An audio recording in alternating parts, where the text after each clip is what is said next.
ደህና ዋላችሁ? ደህና ነሽ የኔት? አየህ አባዬ አለች። ልጄ እባክሽ ውድዬ ልጅ እማዬን ነው? በእርግጥኛ አንድ ወንድ ልጅ ብቻ ነው። አይ ያሳደገችኝ እሷ ናት። የኔ አበባ ደግ ናት፣ የሁሉም እናት። አዎ ልክ ነው። እሺ የት ነው? እባክሽ አስለኝ። ከዛ የመጣ ነው ዛሬ ገና ነው። ለ3 ቀን ማንንም አታገኝም። ከቤትም ደግሞ አትወጣም። አይሆንም። አቅፈ ካልሳምካት ካላወራት ምን ይጠቅማል? አያታለሁ። ሄሎ፣ ያለኔ ትእዛዝ ለምን ወጣችሁ? መውጣት ነበረብን። ምን የተፈጠረ ነገር አለ እንዴ? ሰምኛለሽ? እመጣለሁ። ያሰብሽውን ነገር በሙሉ ትናገራለሽ። አሁን መጣሁ።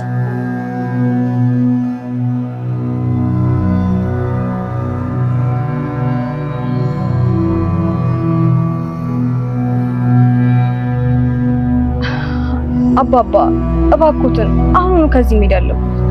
አንተ ግን አሁን እየመጣ ስለሆነ ከኔ ጋር መሆን አለብህ። ካለበለዚያ እናቴን የሆነ ነገር ያደርግብኛል። ወዴትም አልሄድም። አባዬ ከከተማ ብትጠብቀኝ እኮ ጥሩ ነው። አልሄድም ስልህ አባዬ እዚህ ሁለታችንም ካየን ጥላቸውን ወይ በድብቅ ያደርገዋል ወይ ደግሞ ፊት ለፊት ያደርገዋል። ስለዚህ አንተ ከተማ አንድ ቦታ ጠብቀኝ እባክሽ። እኔ ልጅ ያለሽበትን አሳይ። አባባ አልችልም፣ ይቅርታ።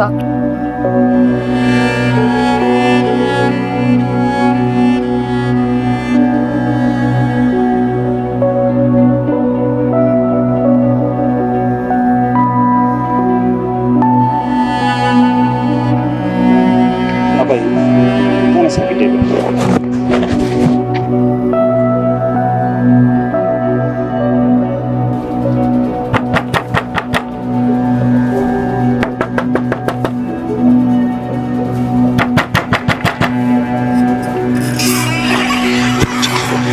ማትረቢ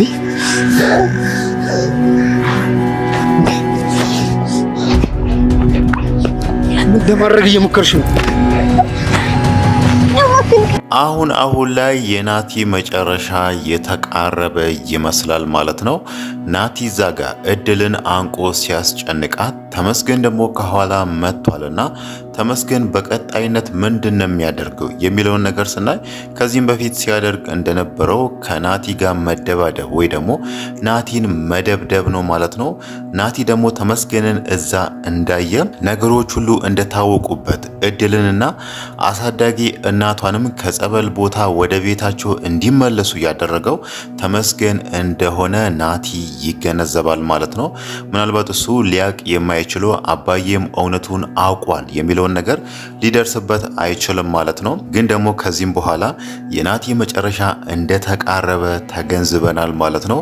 ትሁትም እዛ ጋር ናቲ ምን አደረገ፣ እሱ ምን በደላችሁ፣ ምን አጠፋችሁ ብላ ከተመስገንና ከአባዬ ጋር በሱ ምክንያት ስትጣላ የነበረው አሁን ላይ የናቲ ነገር በትንሹም ቢሆን ግልጽ እየሆነላት ይመስላል ማለት ነው። በተለይ ዛሬ ላይ ናቲ በተደጋጋሚ እነሱ ቤት መመላለሱና እዛ ሶፋ አካባቢ የሆነ እቃ እንደጠፋበት ሰው አንድ ነገር አጥብቆ ሲፈልግ ትሁት የሆነ ነገር እሷን ያልገባት ነገርና ግልጽ ያልሆነላት ነገር ናቲ ድራማ እየተጫወተባት እንደሆነ ተገንዝባለች ማለት ነው።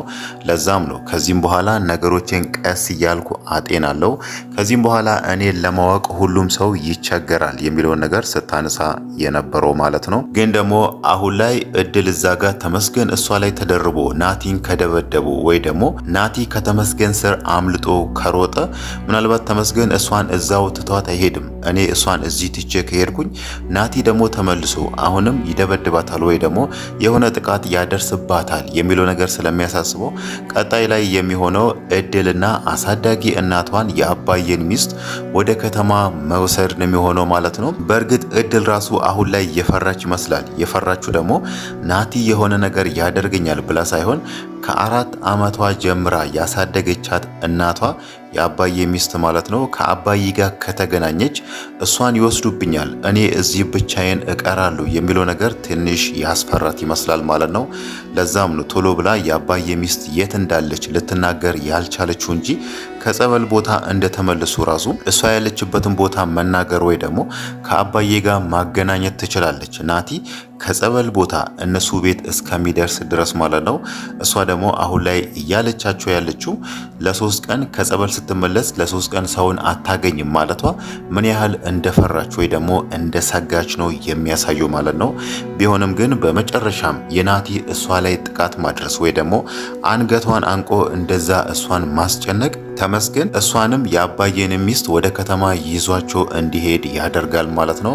ያው ናቲ ከዚህም በኋላ ማድረግ ያለበት መጥፋት ወይ ደግሞ ራሱን መሰወር አለበት እንጂ ነገሩ ከታወቀበት በኋላ ራሱ ያለውን ነገር እጋፈጣለሁ ብሎ ከመጣ ምናልባትም በሕግ ቁጥጥር ስር ሊውል ይችላል ማለት ነው። ለምን ከተባለ ሴት ላይ ጥቃት በማድረስ ወይ ደግሞ ሴት ልጅን በመደብደብና የአባዬን ሚስት ከቤቷ ወስዶ ሌላ ቦታ በመደበቅ ወይ ደግሞ በእገታ መልክም አድርገሃል በሚል ነገሩ ተቀይሮበት ናቲ በወንጀል መልክም ሊጠየቅ ይችላል ማለት ነው።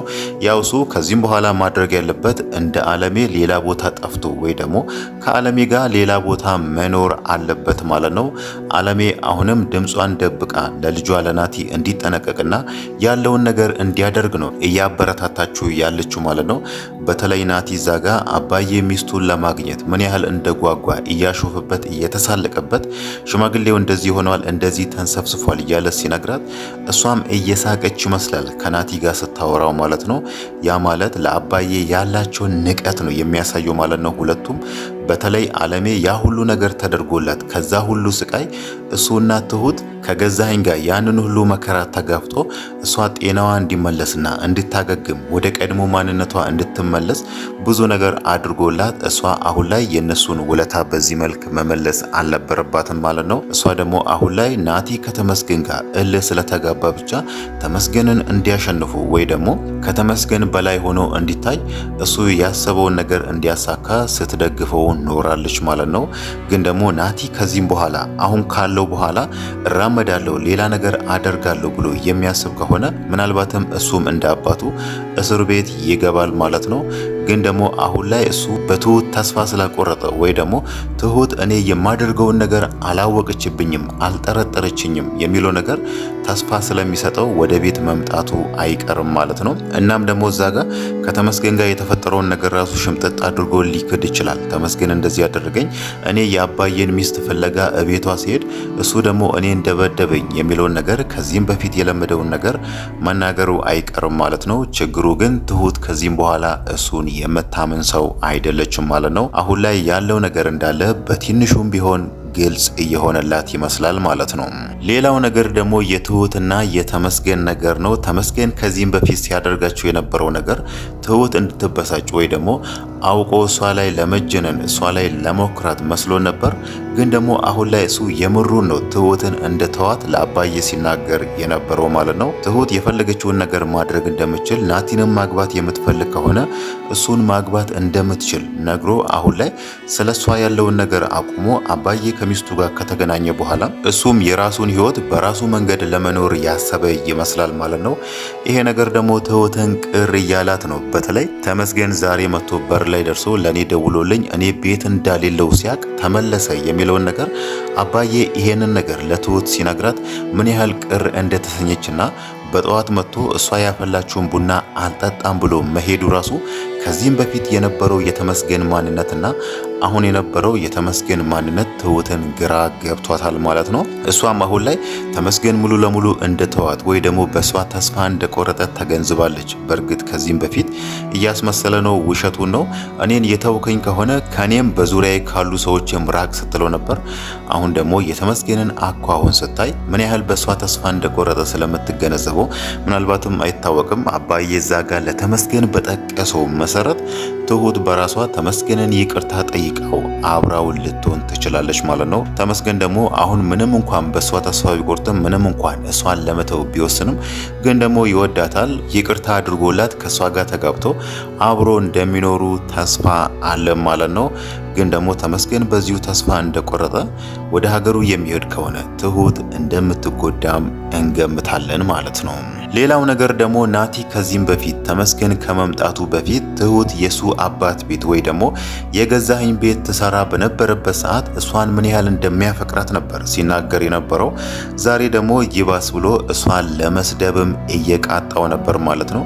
የአባዬን ሚስት የአንገት አብሏን አምጪልኝ የሷን አይነት አሰራልሻለሁ ብሎ ትሁት ወደ ውስጥ ስትገባ ምን አይነት ሞኝ ሰው ነች፣ ምን አይነት ከረፈፍ ሰው ነች እያለ እሷን ለመስደብ እየቃጣው ነበር ማለት ነው። አሁን ላይ እሱ ለትሁት ምንም አይነት ፍቅር እንደሌለውና እሱ ተመስገንን ብቻ ማሸነፍ እንደሚፈልግ ነው ከንግግሩ የተረዳ ነው ማለት ነው። በእርግጥ ከዚህም በፊት ይወዳት ነበር፣ ግን ደግሞ ምን በዚህ ልክ እሱን እንደቀየረውና ምን በዚህ ልክ በልቡ ውስጥ ያለውን የትሁትን ፍቅር አጥቦ እንዳወጣለት ባይታወቅም ከዚህም በፊት ግን አለሜ ስትለው ነበር እሷን ሴት አታገባትም፣ እሷ ላንተ አትሆንህም፣ የምታገባትን ሴት እኔ እመርጥልሃለሁ ስትለው ነበርና ምናልባት በአለሜ ሀሳብ ተስማምቶ ይሁን ባይታወቅም ናቲ አሁን ላይ ለትሁት ያለው ፍቅር አልቆበታል ማለት ነው። ሌላው ነገር ደግሞ ስለ አባዬ ካነሳን አባዬ አሁን ላይ ሚስቱን ለማግኘት ጓጉቷል። እሱ አሁን ላይ እሷን አይቼ ወይ ደግሞ ፊት ለፊቷ ቆሜ እሷን አቅፌ ባልስማት ራሱ ከሩቅ መኖሯ የሚለውን ነገር እያነሳ ነውና ምናልባት በመጨረሻም አባዬ ከሚስቱ ጋር ከተገናኘ እሷ በጭራሽ ልታስታውሰው አትችልም። እኔ ባለቤትሽ ነኝ፣ አንድ ልጅ አለን፣ ካሌብ የሚባል እያለ ያለውን ታሪክ እንዳለ ቢነግራት የሱ ሚስት አሁን ላይ ምንም ነገር ልታስታውስ ስለማትችል ቀጣይ ደግሞ የአባዬ ፈተና ይሆናል ብለን የምናስበው ወይ ደግሞ በእርግጠኝነት የሱ ፈተና የሚሆነው ሚስቱ ወደ ቀድሞ ማንነቷ እንድትመለስ ነገሮችን እንድታስታውስ እሱንም ልጇንም እንድታስታውስ ማድረጉ ነው ማለት ነው። ያ ነገር ከሁሉም ነገር በላይ እሱ ላይ በጣም ፈተና ይሆናል ብለን እናስባለን ማለት ነው። በእርግጥ አሁን ላይ ካሌብ ሌላ ሀገር እንዳለ ነው አባዬ በተደጋጋሚ ለስራ ምክንያት ሌላ ሀገር ሄዷል እያለ ነውና ምናልባትም እሷ እንድታስታውስ ካሌብም ያስፈልጋታል የሚለውን ነገር ካሰበ አባዬ ካሌብን ደውሎ ሊጠራው ይችላል ማለት ነው።